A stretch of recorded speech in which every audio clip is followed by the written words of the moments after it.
اپنے تذکرے نہ ہو کہ 5 سال لگا چکا ہوں، ہم برازیل گئے تھے، کہاں گئے تھے، یہ ہوتا ہے بیماری لگ جاتی ہے، اس کو چھوڑ دو۔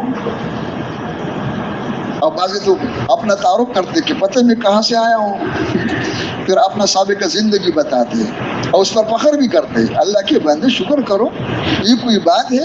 مسجد میں کوئی آدمی آ کر ممبر پر بیٹھ جائے کہ آپ کو پتہ ہے میں کہاں سے آیا ہوں، بیت الخلا سے آیا ہوں کہاں سے آیا ہوں؟ تو بیت الخلا سے آنا کوئی فخر کی بات ہے کہ اللہ کا شکر کرو، اس گندے جگہ سے نکال کر کے اللہ نے یہاں پہنچا دیا ہے، یہ کوئی فخر کی باتیں تو نہیں ہے۔ لیکن اندر بیماری پڑی ہوئی ہے، تو جو عیب کی چیز کو فخر سمجھتے ہیں اور جو فخر کی چیز اس کو عیب سمجھتے ہیں۔ حضرت فرمایا کہ بھئی سب سے پہلے ایمان سیکھنا ہے، اور پھر ایمان سیکھنا کوئی مشکل کام نہیں ہے۔ ایمان کی جگہ دل ہے اور ایمان کا کلمہ سب کے زبانوں پر ہے۔ اللہ مجھے آپ کو صحیح سمجھ نصیب فرما۔ تو سب کہو لا الہ الا اللہ محمد الرسول اللہ، یہ ایمان کا کلمہ ہے اور سب کے پاس ہے نا بھائی، 7 مہینے والوں کے پاس بھی ہے، چلے والوں کے پاس بھی ہے، سال والوں کے پاس بھی ہے۔ اور شکر ہے کہ اس کلمے کا جو یقین ہے، یقین کی جگہ لاؤڈ اسپیکر نہیں ہے، لاؤڈ اسپیکر تو صرف یہ ہے، اس کی جگہ دل ہے، دل سب کے پاس ہے۔ 7 مہینے والوں کے پاس دل ہے نا بھائی، امیر صاحب کے پاس ہے، ہر ایک کے پاس ہے، اور سال والوں کے پاس ہے، اور چلنے والوں کے پاس ہے، دل سب کے پاس ہے۔ بھائی جب دل بھی موجود ہے، برتن بھی موجود ہے، چیز بھی موجود ہے، کچھ ہمت کر لو۔ وہ کوئی ایک آدمی کسی بزرگ کے پاس آیا، بزرگ نے اکرام کے لیے چائے بنا کر کے پیالی میں ڈال دی، اپنے ہاتھ سے پیالے میں چینی ڈال دی اور چمچ رکھ کے سامنے کر دیا۔ مہمان نے جلدی سے بسم اللہ پر کے گون بھر لیا، گون بھر کر کے کہنے لگے اس کے اندر چینی نہیں ہے۔ تو بزرگ فرمانے لگے کہ بندہ خدا چینی اس کے اندر ہے، میں نے خود ڈالی ہے، چینی بھی ہے، دیکھو چمچ بھی ہے، اور شکر ہے اللہ نے آپ کو 2 موٹے موٹے ہاتھ بھی دیے ہیں، کچھ تھوڑا بہت کام آپ بھی کر لو، اتنا بھی نہیں کر سکتے ہو تو کیا کرنا چاہیے بھائی؟ سب کو معلوم ہے نا، کیوں کر لو، انشاءاللہ ہو جائے گا۔ امت کمزور نہیں ہے، انشاءاللہ امت کر لے گا، کیا کر لے گا بھائی؟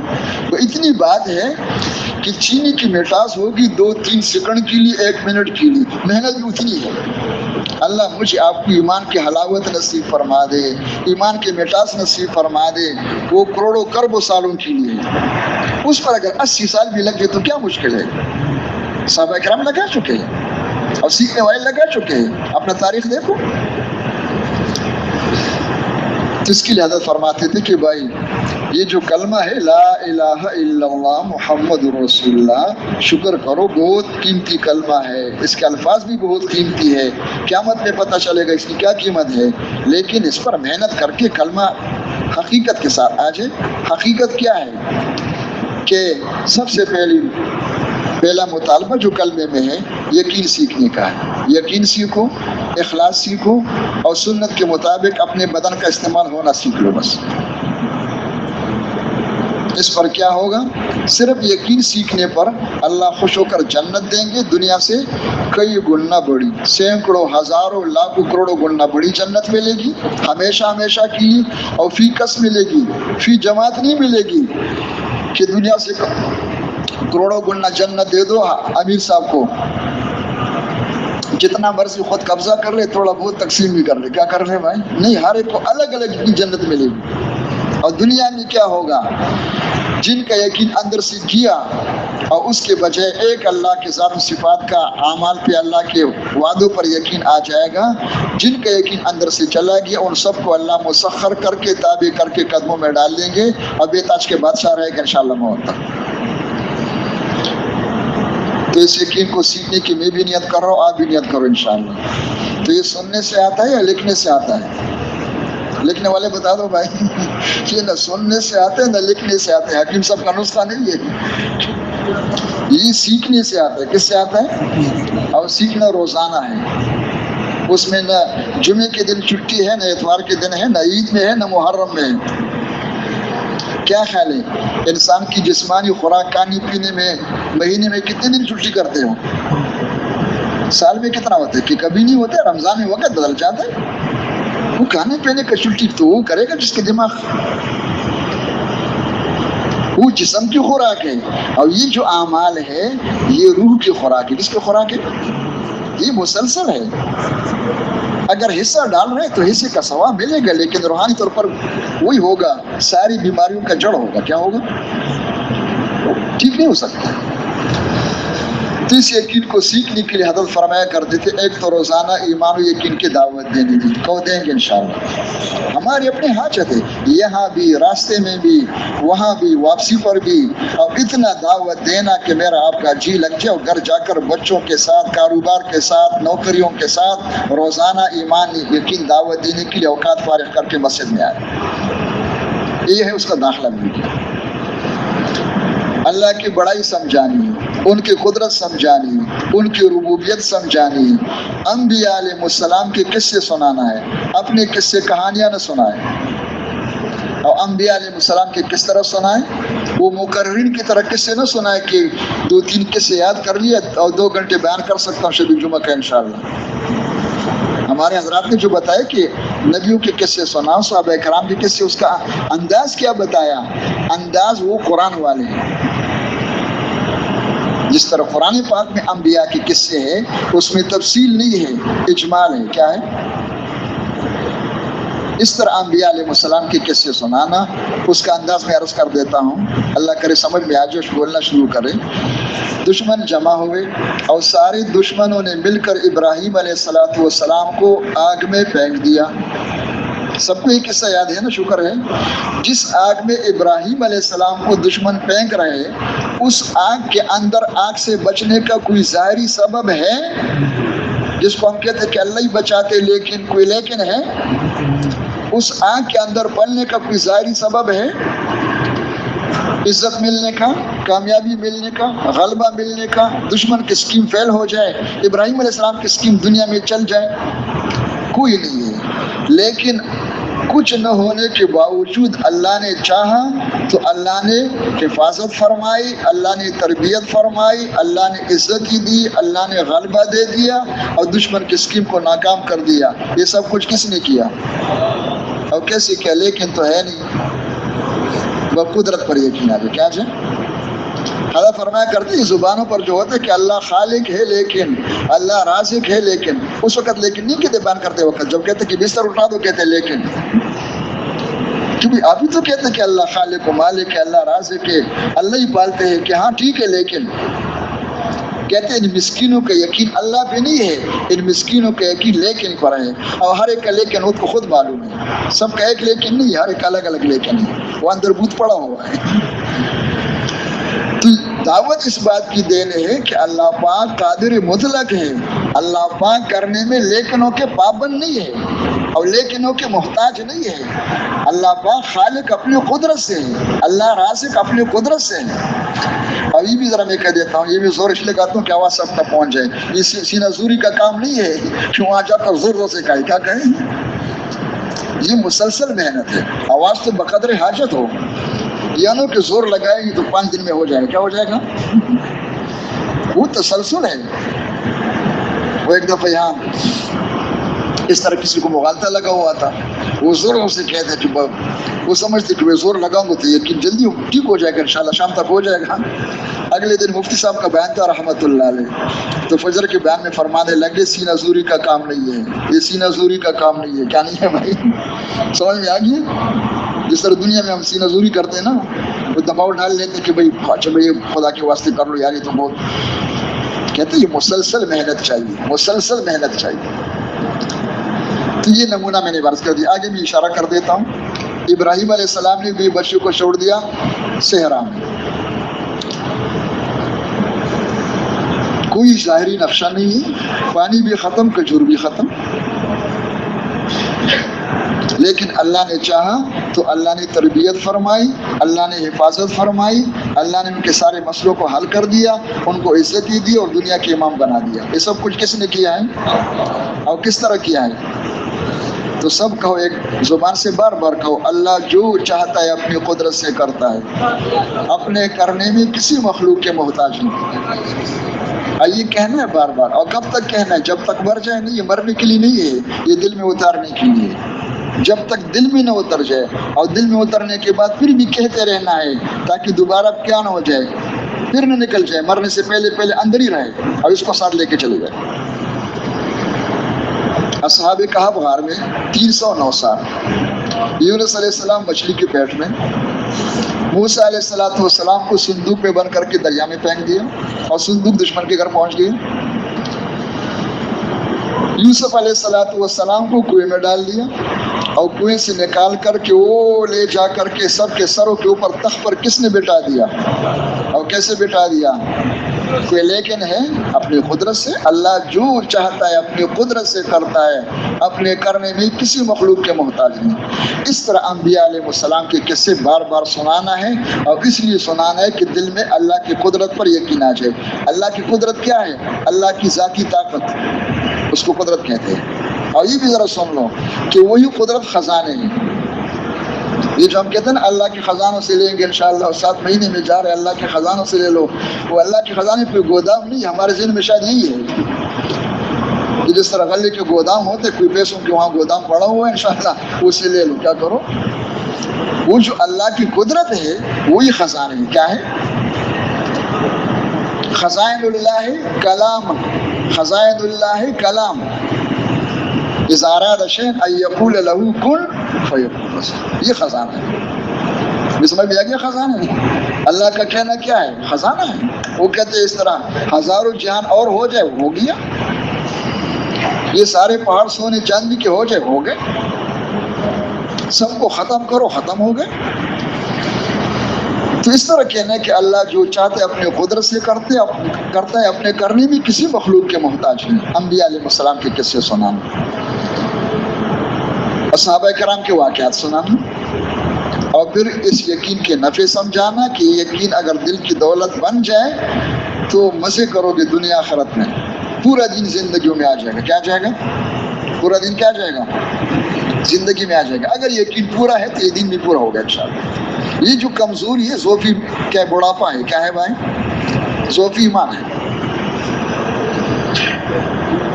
اور جب یقین ٹھیک ہو جائے گا اللہ خوش ہو کر جنت دیں گے، اور جنت کی نعمتیں دیں گے۔ ادنا درجے کی نعمتیں دنیا سے کتنے گنا زیادہ ہے، تو اعلیٰ درجے والے کتنے ہوں گے؟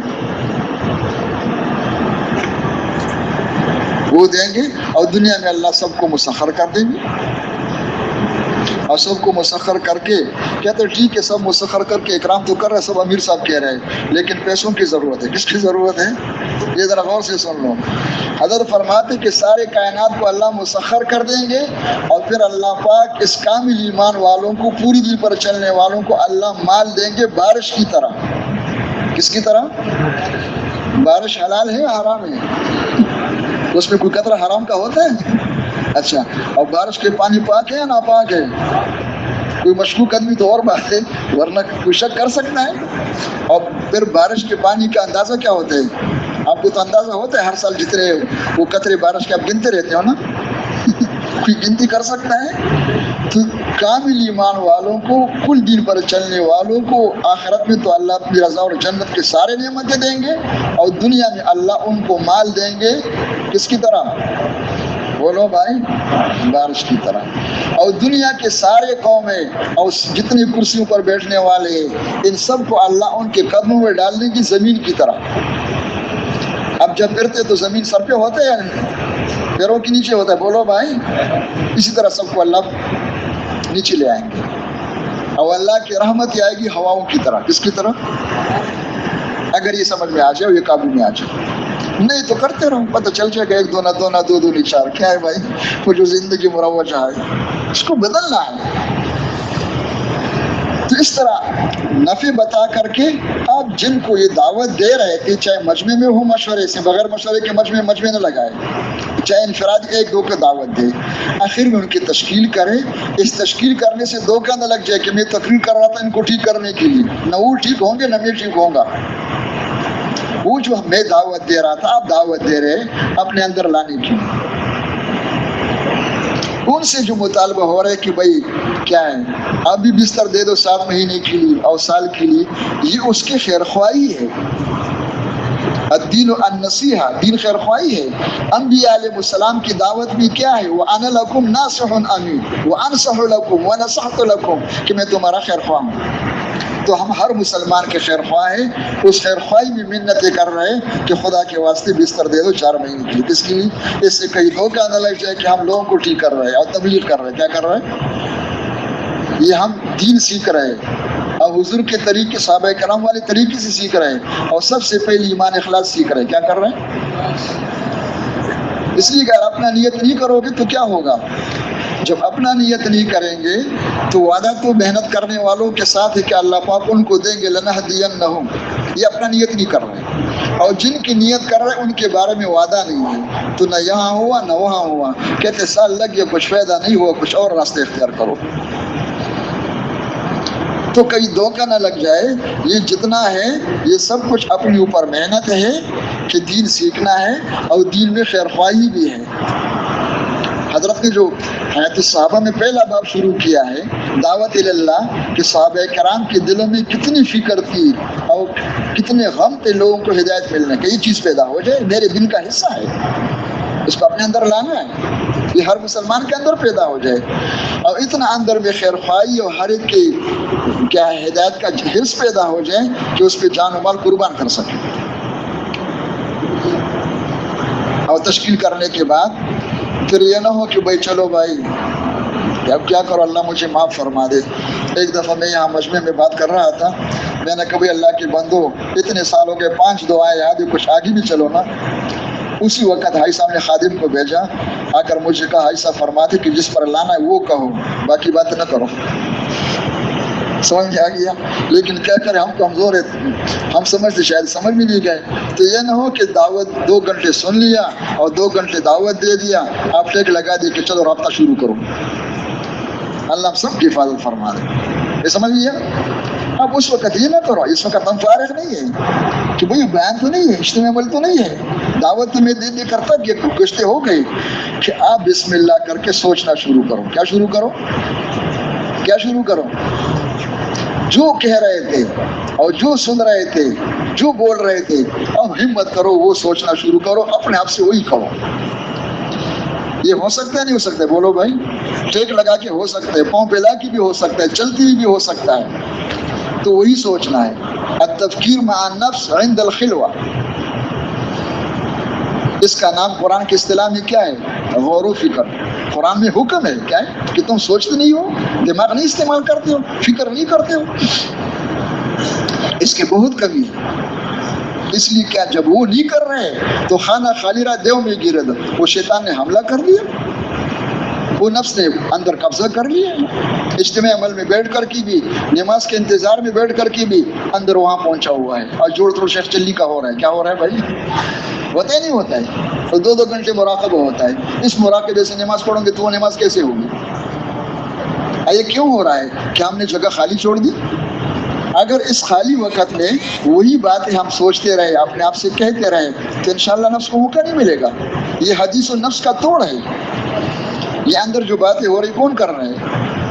یہ شخصی کے پولاؤ جو پکا رہے اور دکھا رہے ہیں، ہم یہ نفس کر رہے ہیں، کون کر رہا ہے؟ تو خالی اوقات پہ سوچنا، اور پھر ہر حال میں دیکھنا کہ اس حال میں میرے بارے میں کیا حکم ہے۔ اتنا دین سیکھنا، اتنا علم سیکھنا سب کے لیے فرض ہے، یہ فرض عین کا درجہ ہے کہ ہر حال میں مجھے جو حکم ہے اس کا مجھے علم ہو۔ اگر میں نہیں سیکھ رہا ہوں تو میں مجرم ہوں۔ یہ کوئی عذر نہیں کہ مجھے پتہ نہیں، ہم جانتے ہیں، ہم تو ان پڑھ لوگ ہیں، یہ کوئی عذر نہیں ہے، بلکہ عذر یہ کیا ہے؟ یہ عذر گناہ بدتر از گناہ، تو اس میں چلنا ہے۔ اب یہ سب کچھ کرتے کرتے جب تک جائیں تو پھر ہاتھ پھیلا کے رونا ہے، کس کے سامنے؟ اور رو رو کر کیا مانا کہ اللہ سال خیریت سے گزر جائے گی یا 7 مہینے خیریت سے گزر جائے، یہ بھی مانگو، لیکن رو رو کے مانا کہ یا اللہ جو ہم سن رہے ہیں یقین کی باتیں، ایمان کی باتیں، اخلاص کی باتیں جو ہم کہہ رہے ہیں، جس دین کے بارے میں کہہ رہے سن رہے ہیں، یا اللہ اس کے حقیقت نصیب فرما دے، اور حقیقت نصیب فرما کے رونا شروع کریں۔ تو مانگنا ہے اور رو رو کر مانگنا ہے، رو کر مانگنا ہے یا رو رو کر مانگنا ہے؟ فرق سمجھ میں آ رہی ہے؟ رو کر مانگنا ایک دفعہ ہو گیا بس، اور رو رو کر مانا کیا کہ مستقل ہو کیا ہو. بتاؤ یہ جو کچھ عرض کیا ہے یہ آسان ہے یا مشکل ہے؟ بولو بھائی. اگر ہم ہمت نیت کر لے تو ہم کر سکتے ہیں یا نہیں کر سکتے؟ لیکن رکاوٹ کون بنے گا؟ وہ جو ساتھ دشمن آیا ہوا ہے. کون ہے؟ نفس ہے. اس کے ساتھ کیا کرنا ہے؟ لڑنا ہے. کیا کرنا ہے؟ اور لڑنا کیا ہے؟ لاٹھی والا لڑنا ہے اس کے ساتھ نہیں ہے، یہی لڑنا ہے. کل میں نے عرض کیا تھا کہ ایسا ہم نے فرمایا رحمۃ اللہ علیہ نے کہ میں نے حضرت سے پوچھا مولانا محمد یوسف رحمۃ اللہ علیہ کی کہ آپ اس کام سے کیا چاہتے ہیں؟ فرمائے ہم یہ چاہتے کہ ساری امت مسلمان اور اللہ پہ جان دینے والے بن جائیں. بس ہم اتنا چاہتے ہیں کہ سب اللہ پہ جان دیں. ایسا ہم نے فرمایا کہ میں نے حضرت سے عرض کیا کہ حضرت مجھ جیسے ڈرپوک اللہ پہ جان کیسے دے سکتا ہے؟ یہ ایسا آپ کی توازن تھی. توازن کہاں؟ ایسا ہم نے فرمایا کہ نہیں آپ بھی جان دے سکتے ہو. کہ جان دینا کیا ہوتا ہے کہ اللہ کا حکم اس طرف ہے اور نفس کی چاہت اس طرف ہے. آپ نفس کی چاہت چھوڑ کر کے حکم پہ چلنا یہ اللہ پہ جان دینا. میں نے کہا حضرت یہ تو میں کر سکتا ہوں، اگر یہ اللہ پہ جان دینا ہے تو یہ مجھ سے ہو سکتا ہے. اللہ کس نے کہا؟ اللہ کے بندے سب کا توجہ ہٹا رہے ہیں کہ پرچی لے کر کے آیا ہوں. اللہ بوجھ جائے خدا کے واسطے وہاں بیٹھ جاؤ آرام سے بھائی. سب اعوذ باللہ پڑھ لے بھائی. ہمارے دشمن پیچھے لگا ہوا ہے کیا ہوگا اس میں؟ اب اس کو کس نے کہا کہ پانی لے آؤں؟ یہ سے ہم دھوکے میں لگ جاتے ہیں. ہم سمجھتے کہ میں کار خیر کر رہا ہوں، وہ کچھ اور ہو جاتے ہیں کیا. تو ایسا نے فرمایا کہ یہ تو میں کر سکتا ہوں. تو بھائی ہمارا سب کچھ کیا ہے اللہ پہ جان دینے کی نیت سے ہو. بطور مثال میں عرض کر دیتا ہوں، آج کل کے دنوں میں صبح سویرے 3:15 بجے وہ سونے میں مزہ آتا ہے یا نہیں آتا ہے؟ سارے بتا دو بھائی. کم مزہ آتا ہے زیادہ آ جاتا ہے؟ اور اگر بارش ہو جائے تو پھر ماشاء اللہ. تو نفس کیا چاہتے ہیں؟ نفس کیا چاہتے ہیں کہ اٹھ جاؤ یا سو جاؤ؟ وہ زور لگا رہے ہیں نا. اب مؤذن نے کہا الصلاۃ خیر من النوم. تو رواجی طور پر اٹھنا نہیں ہے. نیت کرو کہ میں نے اٹھنا ہے اور میں اللہ پہ جان دے رہا ہوں. کیا دے رہا ہوں؟ سمجھ میں آ گیا؟ اپنی چاہت کی میں خون کر رہا ہوں اور اللہ پہ جان دے رہا ہوں. انشاءاللہ صبح سے شروع کر کے شام تک اس طرح چلتے رہے. تو نیت ہے انشاءاللہ بھائی. سمجھ میں گیا اللہ پہ جان دینا. تو یہ سب کچھ اس طرح چلنا ہو. یہ ہو گیا پہلا نمبر. سب سے زیادہ وقت اس پہ لگتا ہے اور سب سے پہلا کام یہی ہے اللہ کرے مجھے آپ کو سمجھ میں آ جائے اور پوری امت کو اس منت کر کے نکالنا ہے کہ تم سب شروع کرو. اس کے بعد پھر صحابہ کرام فرماتے فتعلمنا القرآن. ہم نے احکامات سیکھے. احکامات کیا ہے؟ حضرت فرمایا کرتے تھے کہ یہ انسانی جسم جو ہے میں اور آپ ہر انسان عمل کی مشین ہے. دنیا عمل کی جگہ ہے، دنیا عمل کی جگہ ہے، اب انسان عمل کی مشین ہے. بتاؤ جب زمین بھی ہو اور ٹریکٹر بھی ہو کیا ہو تو پھر آگے کام کرنا آسان ہے یا مشکل ہے؟ بولو. اللہ سمجھ دے رہے تو سارا کام آسان ہے. تو دنیا میں عمل کی جگہ ہے اور میں اور آپ کون ہیں؟ عمل کی مشین ہے. بس یہ مشین صحیح استعمال کر لیں. صحیح استعمال ہونے کا نام دین ہے اور غلط استعمال ہونے کا نام کیا ہے؟ بے دینی. استعمال ہونے میں کیا ہے؟ دیکھنا بھی ہے، بولنا بھی ہے، سننا بھی ہے، سوچنا بھی ہے، اٹھنا بھی ہے، بیٹھنا بھی ہے، لینا بھی ہے، دینا بھی ہے، کھانا بھی ہے. یہ سب کچھ ہے. ابھی صرف نماز کے حد تک نہیں ہوں، یہ ہر جگہ. یہ نہیں ہے کہ مسجد میں تو ہم اللہ کے ہیں اور بازار میں ہم غیر اللہ کے ہیں. مصلی کے اوپر تو ہم محمدی ہے. نماز تو سنت کے مطابق صلو کما رأیتمونی اصلی. اور کاروبار میں جا کر پھر تجارت یہودیوں کے طریقے پر سب کچھ سود پہ ہو رہا ہے. نماز روزے میں تو ہم محمدی سنت کے مطابق ہے اور گھر کی زندگی میں خود بھی بیچو سب کو یہود نصارہ کے طریقے پہ ڈال رہے ہیں. نماز روزہ سنت کے مطابق ہے اور بیاہ شادی میں غم میں وہ ہندو کے طریقے، سکھوں کے طریقے جو جہاں تھے وہ چھوڑ کر کے چلے گا. تو ہمارے بزرگ فرماتے کہ یہ دین کس نے سکھایا ہے؟ یہ اللہ کا دین ہے یا معجون مرکب ہے؟ معجون مرکب جانتے ہو نا، وہ چاٹ جو بناتے ہو اس میں سیب بھی ڈال لیا، کیلا بھی ڈال لیا، انگور بھی ڈال لیا، پتہ نہیں لیمبو بھی ڈال لیا. یہ کیا چیز ہے کہ معجون مرکب ہے کیا؟ اس دین کا مطالبہ ہے. اس پر اللہ کی امداد ہے کہ یہ نہیں ہے. وہ کیا ہے؟ یا ایھا الذین آمنوا ادخلوا فی السلم کافہ. ایمان والو اسلام میں داخل ہو جاؤ، مسلمان بن جاؤ، کتنے مسجد میں یا بازار میں، ہر جگہ ہر وقت اس مشین کو صحیح استعمال کرو، اور اس کا صحیح استعمال ہونا اندر کی یقین پر ہے۔ اگر اندر کا یقین ٹھیک تو استعمال ٹھیک، دل ٹھیک تو جسم ٹھیک، وہ خراب تو یہ خراب۔ اب اعمال میں سب سے پہلے سیکھنے کی چیز جو ہے، جو بنیاد ہے، جڑ ہے، وہ نماز ہے۔ لیکن نماز وہ سیکھے گا جس کے سامنے نماز کی حقیقت ہو۔ جس کے سامنے نماز کی حقیقت نہیں، کہتے اللہ کا شکر ہے میں تہجد گزار بن گیا ہوں۔ کیا بن گیا ہوں؟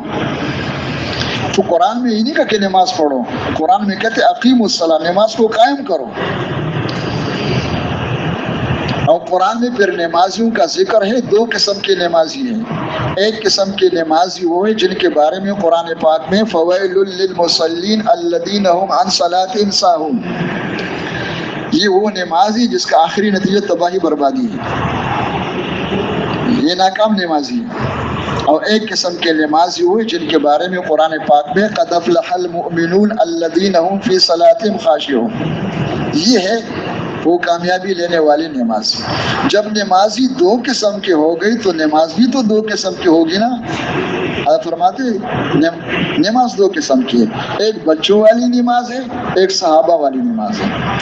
بچوں والی نماز کو سیکھنے کی ضرورت نہیں ہے، اتنا کر لو کہ بچوں کو مسجد میں لے آؤ۔ کہاں لے آؤ؟ پھر سکھانے کی ضرورت نہیں۔ انشاءاللہ دیکھو انشاءاللہ ان کو اتنا اٹھنا بیٹھنا آتا ہے انشاءاللہ کہ اب 2 رکعت پڑھو گے وہ 20 پڑھ لیں گے انشاءاللہ۔ بچوں والی نماز کو سیکھنے کی ضرورت نہیں ہے، لیکن بچوں کے نماز میں اخلاص ہوتا ہے کہ اللہ کے لیے یقین ہوتا ہے، اتباع سنت ہوتا ہے، اللہ کا دھیان ہوتا ہے، پتہ نہیں وضو بھی ہے یا نہیں۔ لیکن صحابہ والی نماز کے لیے تو ایمان شرط ہے، اخلاص بھی ہو، اللہ کے وعدوں پر یقین بھی ہو، اللہ کا دھیان بھی ہو، پورا جسم سنت کے مطابق نماز میں صحیح استعمال ہونا بھی ہو، یہ وہ نماز ہے۔ تو فرمایا کہ یہ وہ نماز ہے جو قدرت سے براہ راست فائدہ حاصل کرنے کے لیے دیا گیا ہے۔ رسول اللہ صلی اللہ علیہ وسلم کو جب کوئی تنگی مشکل پیش آئی فوراً کیا کرتے تھے؟ نماز پڑھتے تھے۔ تمام انبیاء علیہ السلام کا معمول یہی ہے، اور صحابہ کرام کی بھی یہی معمول، اور ہمیں بھی حکم ہے یا ایھا الذین آمنوا استعینوا بالصبر والصلاۃ۔ حالات آئیں گے، حاجتیں ہوگی، لیکن حالات اور حاجتوں میں نفس لے جائے گا غیر اللہ کی طرف، چیزوں کی طرف۔ آپ کا کام یہ ہے کہ بریک لگا دو۔ کیا لگا دو؟ اپنے آپ کو روکو، استعینوا بالصبر، اپنے آپ کو روکو، مخلوق کی طرف نہیں جانا، چیزوں کی طرف نہیں جانا، سب سے پہلے خالق کی طرف جائے۔ کس کی طرف جائے؟ دل اللہ کی طرف جائے اور بدن عمل کی طرف جائے۔ اس کے بعد پھر حکم پورا کرنے کے لیے آگے چلنا ہے، اس کی بنیاد نماز ہو۔ تو وہ نماز جس کا ظاہر اور باطن ٹھیک ہو، ظاہر میں تو یہ کہ نماز کا طریقہ صحیح ہو، یہ نہ ہو کہ الفاظ ہی غلط ہے، اٹھنے بیٹھنے میں بچوں کی طرح ہو رہے ہیں اور سال میں چل رہے ہیں۔ یہ میں اسی کہہ دیتا ہوں، کیا کرو، وہی پر کہنا پڑتا ہے۔ یہاں کی بات ہے، تجوید میں ایک بابا جی کے ساتھ بیٹھنا ہوا، وہ سورہ وہ سال میں چل رہے تھے، کئی ملکوں میں جا رہے تھے، تجوید میں اس نے سورہ فاتحہ پڑھ کے کہتے وَلَضَّالِّينَ، بالکل غین کے ساتھ وَلَضَّالِّينَ۔ میں نے کہا بابا جی اس کو ٹھیک کرو، وَلَضَّالِّينَ نہیں ہے۔ غصے ہو گیا مجھے کہ میں سال میں چل رہا ہوں، ہمارے علاقے میں وَلَضَّالِّينَ چلو، ہمارے علاقے میں کیا ہے بھائی؟ بولو کیا ہے؟ وَلَضَّالِّينَ ہے۔ تو وہی اپنے علاقے والی نماز پڑھ رہے، بچپن سے جس طرح مشق کیا وہی ہے۔ کبھی جو کتاب پڑھ سکتے ہیں اس نے کتاب کو اٹھا کے دیکھ کر اپنی نماز کو اس پہ پیش کر دی کہ اس میں کیا کیا غلطیاں ہیں، اور ہم ان پڑھ لوگوں نے کبھی علماء کے پاس جا کر اپنا پورا نماز کو سنایا، دیکھا ہے کہ اس میں کیا کیا غلطیاں ہیں۔ وہ ہمارے علاقے میں کس میں ہے بھائی؟ تو نماز کا ظاہر کو ٹھیک کر لیں۔ اب انشاءاللہ شروع کرو گے تو انشاءاللہ روز بروز غلطیاں نکل آئے گی، اور نہ کرو تو بچوں والی نماز انشاءاللہ کچھ نہیں ہے، سب کچھ ٹھیک ہے۔ اور پھر اندر میں اللہ کا، دل میں اللہ کا خوف ہو، اللہ سے امید ہو، اللہ کا دھیان ہو، اللہ کو راضی کرنے کا جذبہ ہو کہ اللہ خوش ہو جائے مجھ سے۔ ان صفات کے ساتھ، اس کیفیت کے ساتھ نماز پڑھ کر کے جب ہاتھ پہ لا کر مانگا جائے تو اللہ جل جلالہ ہر ضرورت کو اپنے قدرت سے پورا کر دیں گے، ہر مشکل کو آسان کر دیں گے۔ اس نماز پر اللہ گناہوں کو معاف فرما دیں گے، جن پر چلنے کی توفیق ملے۔ انبیاء علیہ السلام یہی نماز پڑھ رہے تھے۔ سلیمان علیہ السلام نے یہ نماز پڑھ کے اللہ سے دعا مانگی کہ اللہ مجھے بادشاہت دے دے، اللہ نے بادشاہت دے دی۔ موسیٰ علیہ السلام یہ نماز پڑھ کے پوری قوم کی تباہی چاہی کہ اس کو اللہ نیست و نابود کر دے، سب کو اللہ نے غرق کر دیا۔ محمد صلی اللہ علیہ وسلم یہ نماز پڑھ رہے بدر میں اور اللہ سے مدد مانگی، فرشتے نازل ہو رہے اور اللہ کی مدد ساتھ آ رہی ہے، اور ہمیں بھی حکم ہے۔ لیکن وہ نماز تو اس نماز سیکھنے کے لیے کون تیار ہے انشاءاللہ؟ تو اس کو نماز کو سکھانے کے لیے جا رہے یا سیکھنے کے لیے جا رہے ہیں؟ تو سیکھنے کے لیے کیا کریں گے؟ ایک دفعہ میں نے پوچھا ایک ساتھی سے کہ اس نماز کو سیکھنے کے لیے کیا کریں گے، کہاں جائیں گے؟ کہ قاری صاحب کے پاس۔ کس کے پاس؟ ہم خوش آوازی سے قرآن پڑھنے کو ہی نماز سمجھتے ہیں، وہ تو اس کا ایک جز ہے۔ میں نے کہا ٹھیک ہے، قاری صاحب کا قرآن تو بالکل ٹھیک ہے، لیکن قاری صاحب کا قیام کس طرح ہوتا ہے، رکوع کس طرح ہوتا ہے، سجدہ کس طرح ہوتا ہے، اس کی نیت کیا ہے، یقین کیا ہے؟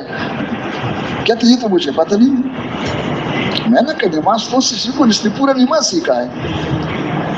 تو کہتے پھر آپ کیا کہتے ہو کہ کہاں جانا ہے؟ میں نے کہا آپ کو سمجھ میں نہیں آئے گی کہ نہ بتا دو نا۔ میں نے کہا اس نماز کو سیکھنے کے لیے جانا ہوگا بے نمازیوں کے پاس۔ کس کے پاس بھائی؟ سمجھ میں آ رہی کہ نہیں؟ بے نمازیوں کے پاس کیسے جائیں ان سے نماز سیکھنے کے لیے؟ کیا ان کے پاس جانا پڑے گا؟ یہ میرے آپ کی حاجت ہے۔ بے نمازیوں کے پاس جا کر اور ان کو اپنے آپ سے بہتر سمجھ کر اپنی نماز سیکھنے کے لیے جو نماز سیکھنا چاہتے ہیں اس نماز کی پوری دعوت و سمجھاؤ، اس نیت کے ساتھ کہ زمین والوں پہ رحم کرو، آسمان والے تم پر کیا کریں گے، اور پھر ان کی منت خوشامد کر کے لے آؤ۔ اور جب لے آئے تو پھر کیا کرو، پھر ان کو بھی کہو کہ تم بھی نماز پڑھو، اور خود بھی کوشش کرو کہ جس طرح میں سمجھا رہا تھا، جس طرح میں کہہ رہا تھا اس طرح نماز پڑھنے کی پوری کوشش کرے۔ سب سے پہلے فرض نمازوں میں، اس کے بعد پھر سنن مؤکدہ میں، پھر قضا نمازوں میں، اور اس کے ساتھ پھر جتنے نوافل تہجد سے لے کر اشراق تک۔ یہ مت سمجھو کہ میں نمازی بن گیا ہوں، میں نماز سیکھ رہا ہوں۔ کیا کر رہا ہوں؟ اور سیکھنے کے لیے پڑھ بھی رہا ہوں۔ یہ نہ ہو کہ ہمارے پاس دو نمازیں ہو، بے نمازیوں کے پاس جا کر ممبر پر بیٹھ کر کے صحابہ والی نماز سنا رہے ہیں، حضور والی نماز سنا رہے ہیں، اور جب خود نماز پڑھنے کے وقت آ گیا تو بچوں والی نماز ہے۔ کون سی نماز ہے؟ حضرت فرمایا کرتے تھے کہ ہاتھی کے دانت نہ ہو کہ کھانے کے لیے اور ہے، دکھانے کے لیے اور ہے، دو رنگی چھوڑ دو، سنو بھی، کہو بھی، اسی طرح کرو بھی۔ اور اس طرح کرتے کرتے جتنا ہو جائے اپنے آپ کو قابو میں رکھو، عجب پیدا نہ ہو جائے کہ پہنچ گیا میں جماعت میں اول نمبر کا آدمی ہوں، کیا ہوں بھائی؟ اس وقت اپنے آپ کو قابو میں رکھو کہ جتنا ہو گیا میں اس کا مستحق نہیں ہوں، انتہائی کمزور ہوں۔ یہ اللہ کا فضل ہے۔ کس کا فضل ہے؟ اللہ کا کرم ہے۔ دل میں شکر کی کیفیت ہو، اور شکر کی کیفیت کے ساتھ پھر اللہ کے سامنے نماز کو اس طرح پیش کرے کہ اللہ کے شان کے مطابق نماز نہ ہوئی، کما تلیق بشان ہی ما صلیت، اور پھر رونا شروع کر دیا، اللہم انی ظلمت نفسی ظلما کثیرا ولا یغفر الذنوب الا، لیکن رونے میں آواز نہ ہو۔ رونا کس کو کہتے ہیں؟ چیخنا نہیں ہوتا ہے، آنسو نکلے، کیا نکلے؟ دل جو ہے روئے کہ اللہ مجھے معاف فرما دے۔ میں نے صبح کی نماز سے لے کر ظہر تک پوری کوشش کی اس مشین کو صحیح چلانے کی، لیکن مشین میرے قابو میں نہیں ہے۔ کس میں نہیں ہے؟ نماز کے اندر ہی غلط استعمال ہو رہا ہے۔ اے اللہ مجھے معاف فرما دے۔ اور پھر نماز کے بعد بھی استغفر اللہ استغفر اللہ استغفر اللہ، اور نماز کے بعد رونا شروع کرے، اللہم اعنی علی ذکرک و شکرک۔ آگے کیا ہے؟ اس سے کیا مراد ہے؟ بچوں والی نماز یا صحابہ والی نماز؟ وہ حسن عبادت ہے۔ اس کو کھول کے بیان رو رو کے مانگنا ہے کہ اللہ مجھے وہ نماز نصیب فرما دے، یقین بھی، اخلاص بھی، دھیان بھی، سنت کے مطابق بھی۔ یہ ہے نماز سیکھنے کا طریقہ۔ اس طرح چلنا شروع کرے صبح سے لے کر یہ جو کچھ باہر دعوت دے رہے، تعلیم میں بیٹھ رہے، تلاوت کر رہے، ذکر کر رہے، یہ نماز کی محنت ہے، لیکن خارجی محنت ہے۔ جس طرح وضو کرنا نماز کی محنت ہے لیکن نماز سے باہر ہے، نماز کے اندر نہیں ہے، اس طرح یہ صفات سیکھنا نماز سے باہر ہے۔ یہ جو ہمارا آپ کا ترتیب ہوتا ہے نا صبح سے لے کر زور تک، اس کو پیدا کرنے کے لیے ہوتا ہے، لیکن خدا کے لیے اس میں رابطے نہ کرے ورنہ سب کچھ ختم ہو جائے گا۔ اس لیے کہ صبح سے لے کر زور تک دعوت دینے میں، دعوت سننے میں، تعلیم کے بیٹھ کر سننے میں، تلاوت میں، ذکر میں، یہ چیزیں پیدا ہو کر اس کو آگے ہم نے زور میں چلانا ہے۔ کیا کرنا ہے؟ اور درمیان میں رابطے ہو گئے تو بجلی چلی گئی، انشاءاللہ سارے پنکھے کیا ہیں خاموش۔ اس کو پھر زور میں چلانے کی کوشش کریں اور چلانے کی پوری کوشش کریں کہ نماز میں یقین بھی ہو، اخلاص بھی ہو، دھیان بھی ہو، اور جتنا ہم نے کوشش کیا اس کا انداز اثر ہوگا۔ یہ نہیں کہ ایک دن میں پہنچ جائیں گے، 40 سال میں پہنچ جائیں گے، شروع ہو گیا۔ پھر ظہر کی نماز کے بعد پھر کیا کریں کہ ظہر کی نماز کے بعد کیا کریں کہ کلمہ نماز سیکھنے ظہر تک کوئی سرکاری ڈیوٹی ہے، اب چھٹی ہو گئی کہ نہیں، 24 گھنٹے اس کے لیے ہوتا ہے حاجتوں کے علاوہ۔ اب پھر شروع کریں اور پھر شروع کر کے عصر تک چلے اور پھر عصر میں اس کی مشق کریں، عصر کے بعد پھر شروع کریں مغرب تک اور پھر مغرب میں مشق کریں، مغرب سے پھر شروع کریں عشاء تک اور عشاء سے پھر کیا آرام بھی کر لے، پھر شروع کریں فجر میں۔ جب اس طرح چلتے رہیں گے تو روزانہ عصر کے نماز ظہر کے نماز سے بہتر ہوگی یا کمتر ہوگی؟ بولو بھائی۔ اور مغرب کی نماز اس سے بہتر ہوگی انشاءاللہ۔ یہ نہیں کہ وہاں ایک دن میں پہنچ جائے گی، ایک سال میں پہنچ جائے گی، لیکن الحمدللہ بڑھ رہا ہے۔ جس طرح چھوٹا بچہ جب زندہ ہو اس کو کھلاؤ پلاؤ تو روزانہ بڑھ رہا ہے، روزانہ بڑھ رہا ہے نا، لیکن ایک سال میں 6 فٹ کا بن جائے گا، 5 فٹ کا بن جائے گا، 5 سال میں بن جائے گا۔ کہ کس نے کہا آپ کو 6 فٹ کا بنے گا 13 سال میں؟ کتنے میں؟ باقی یہ نہیں کہ ایک دن میں چلائیں گا کہ 5 فٹ بن جائے گا، وہ روزانہ آہستہ آہستہ آہستہ آہستہ بڑھ رہا ہے۔ اس طرح اگر یہ سارے اعمال ہم کر رہے ہو تو ہم بڑھ رہے ہیں، یا نہ کہ 7 مہینے ہو زور لگا دیا، 1 سال زور لگا دیا، پھر اوپر دیکھ رہے کہ فرشتے نظر نہیں آ رہے، وہ اتنی جلدی نظر نہیں آئیں گے۔ حضرت کا بیان ہے مولانا یوسف رحمۃ اللہ علیہ کا کہ صحابہ کرام کو جو بول رہے تھے وہ سب کو آنکھوں سے نظر آ گیا تھا، لیکن 15 سال کے بعد کب نظر آ گیا تھا؟ 15 سال کے بعد۔ اور ہم انشاءاللہ 7 مہینے کے بعد نظر آ جائے گا، بہت تیز رفتار ہے۔ 15 سال کیا ہے؟ 13 سال مکہ مکرمہ میں بغیر دیکھ کے بول رہے ہو، سن رہے، بول رہے ہو، سن رہے، بول رہے ہو، سن رہے، نظر نہیں آ رہا ہے لیکن مان رہے ہیں۔